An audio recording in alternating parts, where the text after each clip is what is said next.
Le scooter Yamaha X-Max 125 est une star des ventes. Pour 2014, il s'offre une mise à jour pour continuer à truster les podiums. Sur le Yamaha X-Max 125 et le MBK Evolis 125, ce sont les mêmes scooters, la partie cycle est ajustée pour le confort, l'équipement est plus riche et le design est intégralement revu pour reprendre les traits du X-Max 400 apparu avant l'été dernier. Pour le reste, c'est-à-dire la motorisation et le châssis, ce scooter fabriqué en France, dans l'usine de Saint-Quentin dans l'Aisne, ne change rien. Le X-Max, en fait, c'est un produit qu'on arrive à tenir avec une évolution quasi permanente, puisque tous les 2 ans, 3 ans au maximum, on le renouvelle. Nous, on pense toujours qu'il est renouvelé en profondeur. Vis-à-vis du public, c'est pas toujours aussi significatif que cela, parce que finalement, le produit garde sa place. C'est une machine, un engin qui est en tête du marché français depuis maintenant 2007. Cette année encore, on va en vendre entre 5 et 6 000 unités, donc il est numéro 1. Et donc c'est toujours difficile pour un constructeur de se remettre en cause sur un produit qui est best-seller et qui continue à être plébiscité par les clients. Ce qui fait que nécessairement, on peut y aller que par touches successives, en essayant de l'améliorer sur des détails de finition, des détails esthétiques, des détails de confort. Et c'est ce qu'on a fait sur cette génération 2014, c'est-à-dire qu'on a essayé de retoucher un peu tout sans que rien ne soit trop perturbant. Alors ce qui est peut-être le plus spectaculaire, c'est l'esthétique, puisqu'au niveau esthétique, on reprend les codes du nouvel X-Max 400, qui a été introduit il y a à peu près 6 mois, et qui offre plutôt une meilleure protection, une meilleure ergonomie, avec un haut de carénage, donc une bulle et des déflecteurs de main qui protègent plutôt mieux, donc on a un meilleur confort.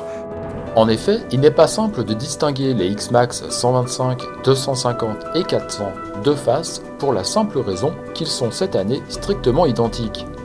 On retrouve donc une nouvelle optique plus déterminée, des clignotants qui remontent à l'extrémité du carénage et le plastron noir à la base du pare-brise. Celui-ci est maintenant plus protecteur, mais il n'est toujours pas le meilleur de la catégorie, en restant trop bas et pas assez large. Les déflecteurs épargneront un peu les doigts des intempéries. Sur les flancs, le fameux boomerang n'est plus d'un coloris alu, mais simplement noir. Ce qui change totalement, c'est l'arrière. Il est plus effilé et se termine par de volumineux feux à LED proéminents qui intègrent les clignotants. On remarque aussi les jantes avec des bâtons plus fins comme sur certaines motos sportives. La selle se rehausse de surpiqûres rouges et le dosseret du pilote change un peu pour maintenir sans appuyer. La forme de la selle change peu. Si vous aviez les jambes trop courtes pour poser les pieds bien à plat à un arrêt en restant au fond de la selle, cela sera certainement toujours le cas. Le tableau de bord est maintenant entièrement digital. Le grand écran à gauche affiche le compte tours et la vitesse de façon parfaitement lisible, ainsi que la jauge de carburant, pas plus précise qu'auparavant. Celui de droite est découpé en 3 zones distinctes. En haut, l'heure est dorénavant affichée en permanence. Les totalisateurs journaliers sont au milieu, on les fait défiler avec le bouton Trip au guidon droit. Le bouton Info permet lui de faire défiler la tension de la batterie, les consommations de carburant, la température ambiante, la vitesse moyenne, etc. Inutile de lâcher le guidon, c'est très pratique. On regrette toutefois qu'une prise 12 volts ne soit pas installée de série dans un des 2 vide-poches présents dans le tablier. Sous la selle, le coffre peut recevoir 2 casques intégraux, un derrière et un devant, mais il est toujours en 2 parties, ce qui ne facilite pas forcément l'emport d'un sac volumineux.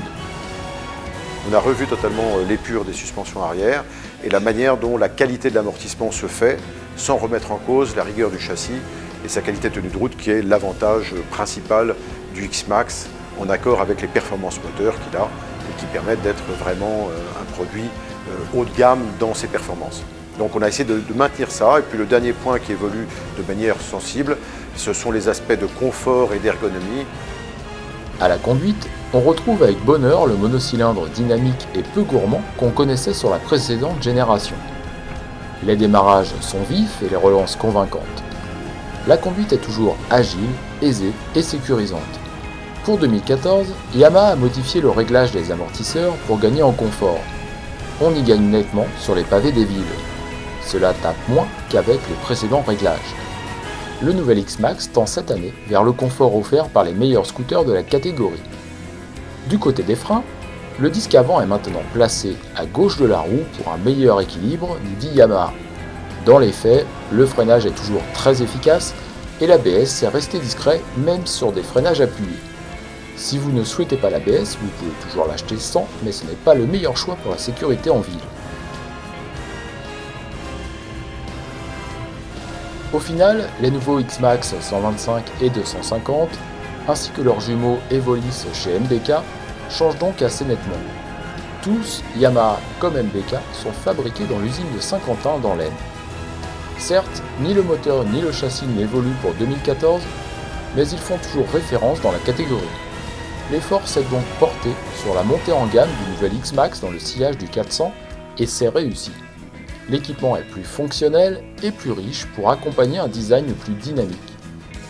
Dommage que cette évolution n'en profite pas pour proposer un coffre plus pratique à l'usage et l'installation de série d'une prise 12 volts dans un des vides-poches. Quoi qu'il en soit, ce scooter est bien amélioré et devrait certainement faire perdurer le succès qu'on lui connaît dans la catégorie. Malgré quelques menus manques, le X-Max sait convaincre pour un usage urbain intensif. On peut hésiter avec le Piaggio X10 125 Sport à partir de 4 299 €, ou pourquoi pas le Peugeot Satellis 125 à partir de 3 999 €, une autre production française. De notre côté, on aime bien la dynamique de conduite, le tableau de bord aussi complet que fonctionnel, et la qualité de fabrication. On aime un petit peu moins la protection pour les grands gabarits, le coffre en deux parties et l'absence de prise 12 volts. On termine avec la fiche technique du Yamaha X-Max 125. Il est disponible à partir de 4 399 €, sa puissance est de 14,5 chevaux à 9000 tours par minute, son couple est de 11,9 Nm à 6750 tours par minute, son frein avant comprend un disque de 267 mm qui est maintenant placé à gauche, son frein arrière un disque de 240 mm, le pneu avant est un 120/70 15 pouces, le pneu arrière un 140/70 14 pouces, la hauteur de selle est de 792 mm, son poids est de 169 kg avec les pleins et le réservoir de 13,2 litres.